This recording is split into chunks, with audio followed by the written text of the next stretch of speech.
देवर भाभी रोमांस। मैं एक जवान शादीशुदा महिला हूँ। मेरी उम्र करीब 28 साल है और मेरी करीब 1 साल पहले ही शादी हुई है।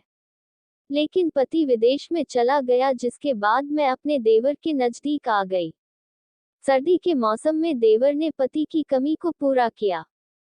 दरअसल मेरी शादी सुकेश नाम के लड़के के साथ घरवालों ने की है, लेकिन जवानी के इस वक्त में पति मुझे छोड़कर विदेश चला गया, जिसके बाद मेरे लिए कुछ जिंदगी में रस नहीं रहा। पति भी विदेश में होने के चलते कभी कभार बात करता है। शादी से पहले मुझे विश्वास था कि मैं उससे प्यार करना सीख सकती हूँ और मैंने किया भी, लेकिन वह अभी तक मुझसे प्यार नहीं कर पाया है। मैं हमेशा उसके प्यार के लिए तरसता रहती हूँ। मैं जब भी उससे बात करने की कोशिश करती हूँ, वह काम में व्यस्त होने की शिकायत करता है। उसके पास मेरे साथ वक्त बिताने के लिए बिल्कुल भी समय नहीं है। वह मुझ पर ज्यादा ध्यान नहीं देता। सच कहूँ तो मैंने अपने जीवन में इतना अकेलापन शादी से पहले कभी महसूस नहीं किया था। सभी तस्वीरें सांकेतिक हैं। हम यूजर्स द्वारा शेयर की गई स्टोरी में उनकी पहचान गुप्त रखते हैं। वहीं इस कहानी में असली नामों को भी छिपा दिया गया है। इस्तेमाल किए गए नाम पूरी तरह से नकली हैं। वह मेरी जरूरतों को नहीं समझता था। सुकेश के साथ चीजें बेहतर नहीं हो पाने की वजह से मैं अपना सारा समय अपनी सास के साथ बिताने लगी। सौभाग्य से वह एक बहुत ही प्यारी और देखभाल करने वाली महिला हैं। वह भी मुझसे बात करना पसंद करती हैं। उनके साथ मेरा समय अच्छे से कट जाता है। लेकिन जब रात आती है, तो मुझे भी लगता है कि दूसरी महिलाओं की तरह मैं भी अपने पति के साथ रोमांटिक पल बिताऊं, लेकिन मेरी किस्मत में ऐसा नहीं था। हमारी शादी को 1 साल ही हुआ है। ऐसे में हम कुछ ही बार इंटीमेट हुए हैं, वो भी उसके मूड के हिसाब से। मेरी जरूरतों और चाहतों की उसने कभी परवाह नहीं की थी। मेरी कहानी।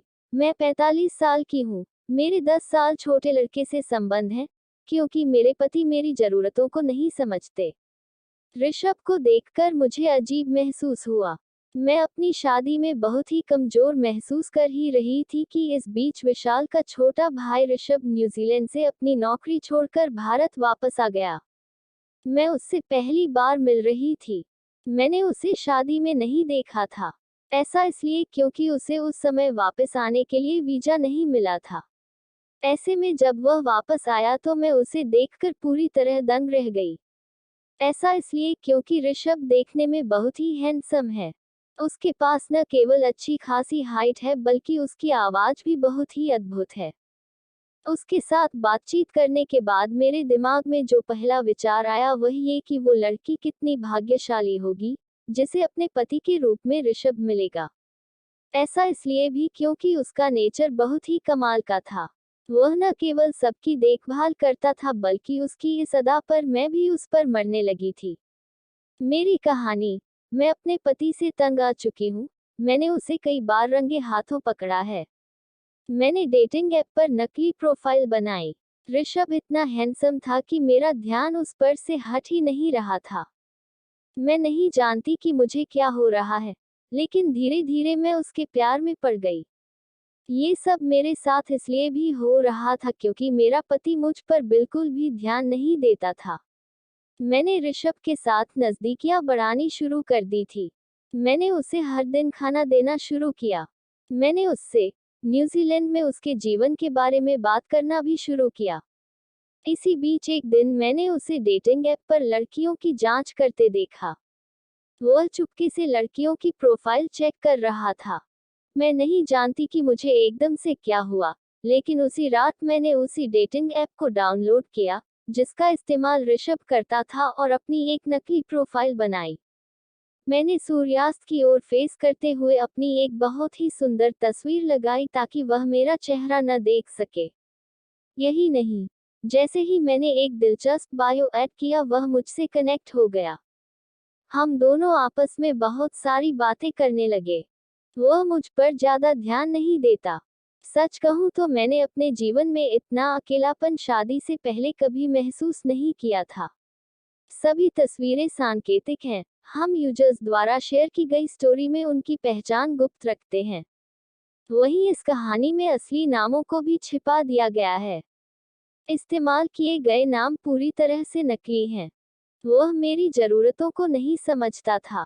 सुकेश के साथ चीजें बेहतर नहीं हो पाने की वजह से मैं अपना सारा समय अपनी सास के साथ बिताने लगी। सौभाग्य से वह एक बहुत ही प्यारी और देखभाल करने वाली महिला हैं। वह भी मुझसे बात करना पसंद करती हैं। उनके साथ मेरा समय अच्छे से कट जाता है।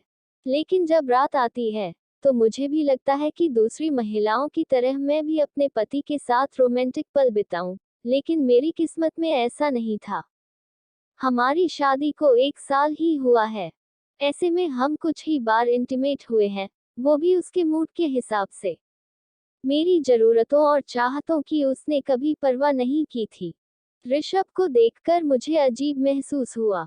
मैं अपनी शादी में बहुत ही कमजोर महसूस कर ही रही थी कि इस बीच विशाल का छोटा भाई ऋषभ न्यूजीलैंड से अपनी नौकरी छोड़कर भारत वापस आ गया। मैं उससे पहली बार मिल रही थी। मैंने उसे शादी में नहीं देखा था। ऐसा इसलिए क्योंकि उसे उस समय वापस आने के लिए वीजा नहीं मिला था। ऐसे में जब वह वापस आया तो मैं उसे देखकर पूरी तरह दंग रह गई। ऐसा इसलिए क्योंकि ऋषभ देखने में बहुत ही हैंडसम है। उसके पास न केवल अच्छी खासी हाइट है बल्कि उसकी आवाज भी बहुत ही अद्भुत है। उसके साथ बातचीत करने के बाद मेरे दिमाग में जो पहला विचार आया वही ये कि वो लड़की कितनी भाग्यशाली होगी।